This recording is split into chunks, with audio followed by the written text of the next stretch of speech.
Baik, selamat pagi saudara dan sahabatku. Jumpa lagi bersama saya, Pendeta Rudy Rahabiat. Kali ini saya kedatangan tamu yang luar biasa, adik saya, teman saya, Pendeta Tommy Renleo. Pertama saya mau mengucapkan selamat dulu buat Pendeta Tommy karena sudah selesai studi di program Psikologi Sains ya di Universitas Kristen Maranatha Bandung. Oke, selamat pagi Bung Tommy, apa kabar? Selamat pagi Bung Rudy. Kabar baik, senang sekali bisa berdapat dengan Bung Rudy pagi ini. Ya, ini kita berjumpa lagi dengan teman-teman di media sosial ini. Beta ingin mau minta sedikit 1-2 pertanyaan kecil lah. Kira-kira setelah menyelesaikan studi di Universitas Kristen Maranatha, apa sih sebenarnya manfaat dari studi lanjut S2 bersama dengan teman-teman yang lain juga yang sudah wisuda ya, kemarin ada 6 orang. Jadi di studi psikologi sains, konsentrasi utama di Universitas Kristen Maranatha itu ya soal keluarga. Jadi itu tentu sangat bermanfaat, teristimewa dalam tugas-tugas kependetaan setiap hari yang dijalani, karena melalui belajar ini ada sejumlah pengetahuan, sejumlah metodologi yang kita dapat diperoleh untuk mendeteksi berbagai persoalan keluarga, tetapi juga untuk melakukan tindakan penyelesaian teristimewa dari sisi psikologis. Oke, saya kira tema keluarga itu menjadi tema yang sangat klasik ya. Gereja Perusahaan Maluku juga memberi aksentuasi sangat luar biasa kepada masalah-masalah keluarga. Tapi penelitian tesis kemarin boleh diringkas kira-kira intinya apa ya? Memang ada beberapa fakta yang menarik dari hasil penelitian itu. Jadi beta sendiri punya penelitian spesifik kepada para pendeta yang mengalami long distance marriage akibat tugas pelayanan yang harus dia buat terpisah dengan kehidupan keluarga. Jadi kita berusaha untuk mengukur sejauh mana kualitas pernikahan para pendeta yang terpisah dengan keluarga, terpisah dengan suami atau istri, anak-anak dan lain sebagainya. Lalu sejauh apa social support yang diperoleh dan bagaimana di tengah-tengah kondisi itu para pendeta harus terpisah dengan keluarga, tetapi juga harus berhadapan dengan sejumlah persoalan di tengah-tengah kehidupan berjemaat yang harus dia atasi.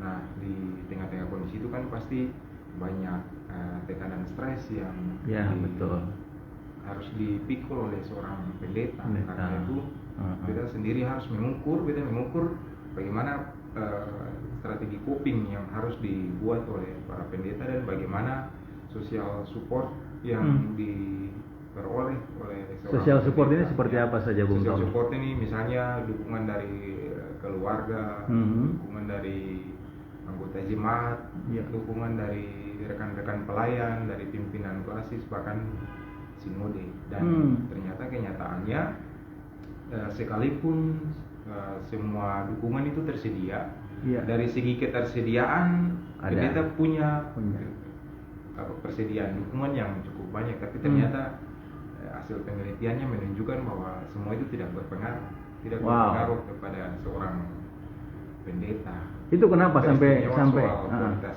pernikahannya? Itu memang ada beberapa faktor ya. Beberapa faktor. Ini memang harus dibuat penelitian lebih dalam lagi. Tapi faktor-faktor itu misalnya salah satunya faktor budaya yang mengakibatkan para pendeta sendiri berusaha untuk menutup diri dari lingkungan di sekitarnya, karena seorang pendeta tentunya harus berusaha untuk bersikap baik, bersikap tidak menunjukkan apa yang ia alami di depan komunitas atau di depan jemaat yang ia pimpin. Jadi aku baik-baik saja. Jadi dia harus menunjukkan bahwa dia itu baik-baik saja. Jadi akibatnya padahal di belakang adalah hancur ini. Iya. Jadi akibatnya sekian banyak social support yang tersedia itu juga tidak berpengaruh sama sekali untuk kehidupan pernikahannya. Lalu fakta yang kedua, dari sekian banyak strategi coping yang ada dan diakui secara ilmiah, para pendeta lebih banyak menggunakan strategi coping penyangkalan. Denial ya? Ya. artinya dia berusaha untuk mengabaikan persoalan yang dia hadapi, persoalan yang dia hadapi itu, dan mungkin berharap persoalan itu nanti terselesaikan dengan sendirinya. Padahal tidak selesai juga sebenarnya. Ada yang tidak terselesaikan, ada yang terselesaikan, tetapi ada juga yang tidak terselesaikan. Ya, itu beberapa fakta yang menarik dari hasil penelitian. Ya. Jadi ini ada Pendeta Fahri Luturmas juga ya, yang sedang studi S2 juga. Apa sih sebenarnya pesan kepada teman-teman yang lagi studi S2 dan juga yang mau studi misalnya?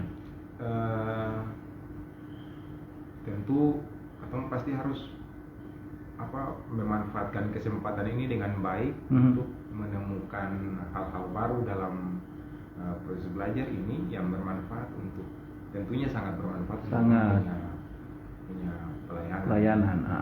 Tantangan kuliah yang dilakukan secara online ini memang banyak, tetapi tantangan itu juga bisa ditutupi dengan mekanisme dan metodologi pelayanan di Universitas Kristen Maranatha yang juga lebih terbuka, fleksibel. Ya, fleksibel, sehingga itu bisa memacu katong untuk tetap bisa berusaha menimba ilmu sebanyak mungkin. Nah, ini ada Pendeta Wanas Leleuri ini ya, yang juga ikut ya, beliau sekretaris klasis di Buru Utara ya, mungkin juga nanti tertarik juga untuk studi di Maranatha ya. Oke, bonus juga masuk. Ya, bonus juga ya. Kita doakan ya, semakin banyak pendeta yang mau studi juga bagus ya, untuk ketemu sama-sama memahami dunia ini dengan segala pergumulannya dan sama-sama cari solusi. Oke, Bung Tommy, terakhir, kira-kira apa yang mesti kita tindak lanjuti bersama ya di gereja maupun di masyarakat berkaitan dengan sumbangan dari psikologi klinis atau psikologi sains ya. Karena masalah mental health hari ini dihadapi bukan saya oleh pendeta, tapi juga oleh warga jemaat, oleh masyarakat. Ini satu tema ya, mental health, kesehatan mental yang sangat-sangat penting hari-hari ini. Mungkin ada pikiran ke depan. Menghadapi mental health dari sudut pandang kami yang baru saja selesai belajar di psikologi sains UK Maranatha ini, basis keluarga harus dikuatkan kembali. Jadi di keluarga, support system di dalam keluarga itu harus diperhatikan kembali, sebab kami selalu berasumsi bahwa kesehatan mental setiap pribadi itu sangat bergantung pada sistem keluarga yang sementara dia tinggal di dalamnya. Karena itu isu pendidikan mental di keluarga itu dia menjadi penting hari ini, sebab itu ternyata sangat berpengaruh kepada kesehatan mental setiap orang. Gitu. Baik, terima kasih banyak ya. Ini ada Pendeta Mia Udiata di Leklor ya, klasis Kisar, juga mengucapkan selamat buat Bung, teman-teman semua alumni dari Wetar ini ya. Si Mia Dangke.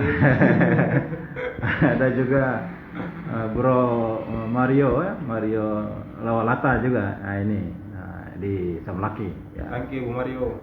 Ucapkan selamat ya buat Bung dan teman-teman yang sudah, kira-kira coba sebutkan teman yang lain yang sudah wisuda kemarin, nama-namanya boleh?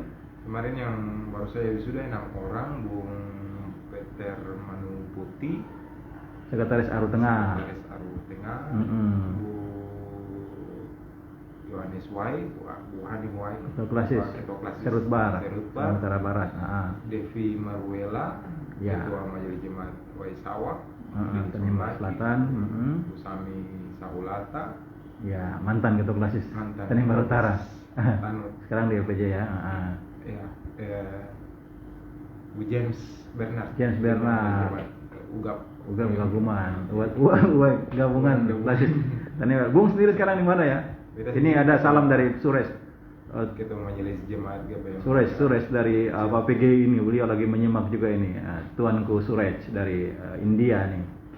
Sures, bayar utang dulu. Bayar utang ya. Utang kemanusiaan yang adil dan beradab.